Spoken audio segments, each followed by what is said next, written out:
Hey there, it's Mitzi. Welcome to my channel. So today I'm going on a book hunt. I am finally going book shopping today. I have not been book shopping because I'm trying to read what's on my shelf here in my library. I'm doing a great job of reading the things here. I have not been purchasing books, although I have been given some books, but that doesn't count because I didn't purchase any. I didn't spend money on those. But I am going today to buy a book. I hope that I'm going to buy a book today. And I'm making this exception for the Read Your Bookshelf Challenge because I want to try to challenge myself to find the perfect book for 2 readathons. So this is a special challenge I've made for myself called the Middle Grade March Mystery Madness Mashup. and what I want to do is find one book that will fit both the March Mystery Madness and the Middle Grade March readathons. So the March Mystery Madness is pretty easy for me to do because it's through the decades, and so I can read different books in different decades. I can choose one decade to read however I want to do that one. I can even read a book about a certain decade.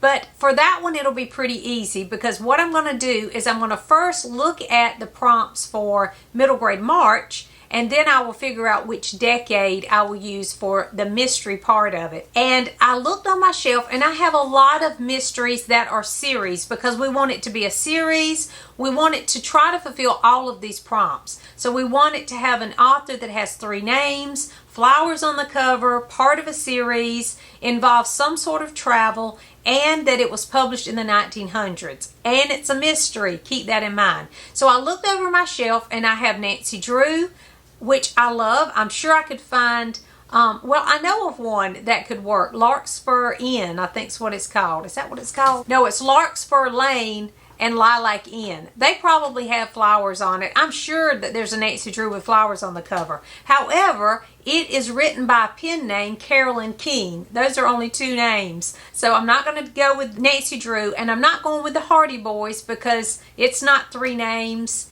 I have the Hardy Boys. I have the complete set of the Hardy Boys, by the way. I don't ever talk about the Hardy Boys, but I loved them when I was in middle school, and I have the whole set. So I need to share my mystery series with you. I need to just do a little library tour of that. Let me know in the comments if you'd like to see all of my mystery series. I also have some Beverly Gray. I have some Cherry Ames. I have some Bobbsey twins. I have the Donna Parker, I think is what it's called. I have a lot of different vintage books, vintage mystery series that were written in the 1900s. So I went through all of my books, but I couldn't find any that fit all of the prompts. So I guess what I'm going to do is I'm going to go to the store. I have a favorite antique bookstore that I love to go to because you know I want vintage. I'm going to look in their section, their children's section, and see if I can find a middle grade mystery that is part of a series and fulfills all these other prompts. So I'm going to take you along and we're going to see what we can find.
us a different day. I had a great time though. I loved doing this challenge. This was so much fun to try to mash up Middle Grade March and March Mystery Madness. So I was trying to find a mystery.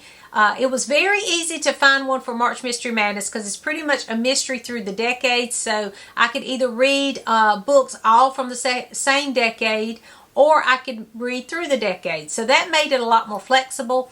Middle Grade March was a little more difficult because I had several prompts that were more specific. I had to find a book by an author with 3 names. I had to find a book with flowers on the cover, part of a series, involved travel, and written in the 1900s. So I decided to go with the Bobbsey Twins' Adventure in Washington. I think this fulfills all of the prompts because in this particular one, it is written in the 1900s.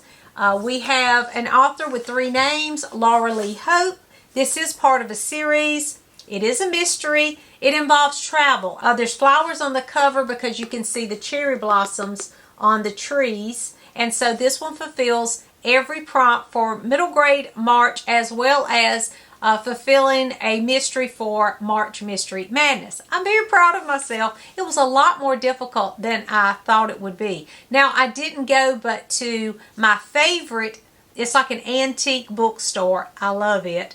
And one that was right across the street is another antique store that has a lot of these old books in it. So that was the only place I went. If I would have gone to some of the other bookstores, I may have found some more. But I only traveled right there to those that were right across the street from each other. But I did find this one, so I thought I was pretty pleased with that. So then I also picked up an Agatha Christie, Murder in Retrospect. Now, I think this is called something else as well. I just couldn't resist that one. It's in such great shape.